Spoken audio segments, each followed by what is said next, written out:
அண்மை செய்தி.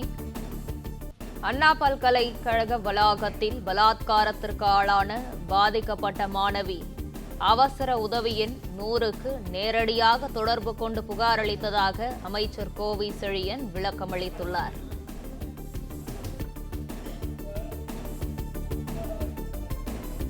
விசாரணை நடத்த வந்த போலீசிடம் பல்கலைக்கழக POSH குழுவின் பேராசிரியர் உதவியுடன் மாணவி விவரங்களை கூறியதாகவும் அமைச்சர் கோவி செழியன் விளக்கமளித்துள்ளார்.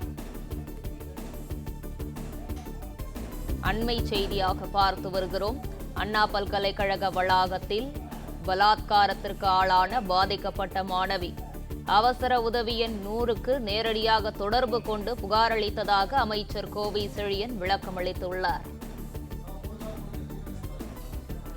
இது குறித்தான விவரங்களோடு இணைகிறார் செய்தியாளர் பாண்டியராஜன். முழு விவரங்களையும் பதிவு பண்ணலாம்.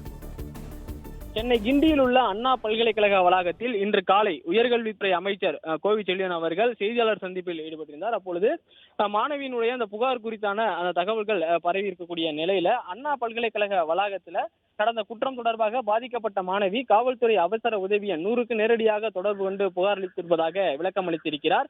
அதன் அடிப்படையில் விசாரணை நடத்த வந்த காவல்துறையினரிடம் அண்ணா பல்கலைக்கழகத்தினுடைய போஸ்ட் குழுவினர் என்றால் prevention of sexual harassment committee உள் விசாரணை குழுவினரை சேர்ந்த ஒரு பேராசிரியரின் உதவியோடு பாதிக்கப்பட்ட பெண் நடந்த விவரங்களை சொல்லி புகார் அளித்திருப்பதாக தற்போது உயர்கல்வித்துறை அமைச்சர் விளக்கம் அளித்திருக்கிறார். காவல்துறையினர் பல்கலைக்கழகத்திற்கு வந்து விசாரணை செய்யும் போதுதான் இந்த சம்பவம் தொடர்பாக போஸ்ட் குழுவில் இருந்த மற்றவர்களுக்கு இந்த பிரச்சனை தெரிய வந்துள்ளதாகவும் விளக்கம் அளித்திருக்கிறார்.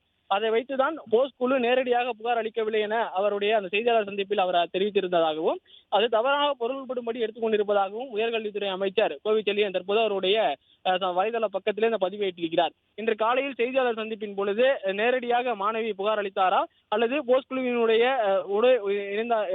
புகார் அளித்தாரா என்கின்ற வகையிலே அவருடைய அந்த செய்தியாளர் சந்திப்பில் மாற்று கருத்துக்கள் எல்லாம் தகவல்கள் பதிவு செய்யப்பட்டிருந்தது. தற்போது அதற்கு விளக்கம் அளிக்கின்ற வகையிலே உயர்கல்வித்துறை அமைச்சர் கோவி செழியன் அவர்கள் இந்த பதிவை வெளியிட்டிருக்கிறார். காவல்துறையினர் பல்கலைக்கழகத்திற்கு வந்து விசாரணை செய்யும் போதுதான் இந்த சம்பவம் தொடர்பாக போஸ்ட் குழுவில் இருந்த மற்றவர்களுக்கு இந்த பிரச்சனை தெரிய வந்துள்ளது. அதை வைத்துதான் போஸ்ட் குழு நேரடியாக புகார் அளிக்கவில்லை என தெரிவித்திருப்பதாக குறிப்பிட்டிருக்கிறார். அது தவறாக பொருள்படும்படி எடுத்துக் கொள்ளப்பட்டிருப்பதாகவும் உயர்கல்வித்துறை அமைச்சர் கோவி செழியன் விளக்கம் அளித்திருக்கிறார்.